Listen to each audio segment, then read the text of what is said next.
5 minutes. Give Me 5 Minutes, une capsule individuelle présente au sein du Give Me 5 Universe. L'objectif est de vous proposer tour à tour une réflexion sur un aspect, un angle ou un thème d'une œuvre filmique ou vidéoludique sur une durée restreinte. À présent, il est temps de partir en direction des tunnels du divertissement vidéoludique. Bienvenue dans Give Me 5 Minutes. Give me 5 minutes.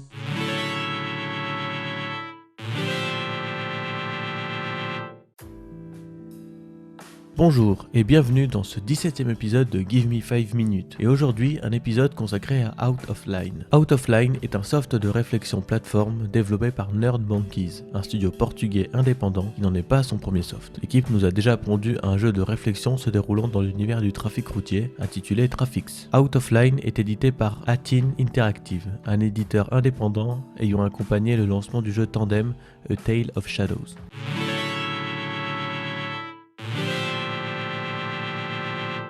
Côté scénario, le soft ne s'étend pas bien loin. On plonge dans la peau de San, un garçon partant à la recherche de ses souvenirs. Pour ce faire, il devra collecter des cubes bleus, affronter de multiples dangers et résoudre des énigmes. Et tout ça via un bâton jaune, plus ou moins magique, obtenu au début de l'aventure et sur lequel l'intégralité du gameplay repose. Ce fameux bâton nous permet plusieurs possibilités lors des phases de gameplay orientées plateforme et réflexion. On peut le lancer façon javelot pour le planter dans diverses surfaces afin de se créer une plateforme et pouvoir accéder à des endroits inaccessibles autrement. Il peut également servir de levier et d'interrupteur, servant à déplacer certains éléments durant les phases d'énigmes. Je soupçonne d'ailleurs l'influence du genre cinématique platformer et de jeux comme Inside pour les plus jeunes, ou encore Heart of Darkness pour les moins jeunes, ou Flashback pour les encore moins jeunes, notamment lors des phases de poursuite qui sont censées créer la peur et la tension. Graphiquement, le soft est un régal à parcourir. En effet, le jeu peut se vanter d'avoir des environnements entièrement peints à la main. De plus, le chara-design du protagoniste est vraiment unique et reconnaissable entre mille. De même pour les autres personnages rencontrés au fil de l'aventure, impliqués eux aussi dans certaines phases de gameplay. Le sound design, à l'ambiance tantôt industrielle, tantôt onirique, peut résonner un poil générique, mais fait très bien l'affaire une fois plongé dans le jeu. Idem quant aux mélodies aérées et oniriques qui jalonnent le soft. J'ai fini le soft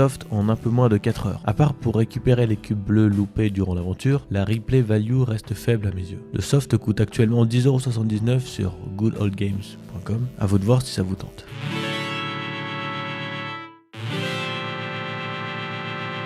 Alors que dire de ce Out of Line? L'histoire est un poil générique, idem pour la musique, le gameplay est sans grande surprise et un peu rigide, mais il reste cependant graphiquement assez unique avec ses décors mystérieux et oniriques, peints à la main. Il manque juste ce petit truc qui fait qu'on s'y attache, peut-être une âme.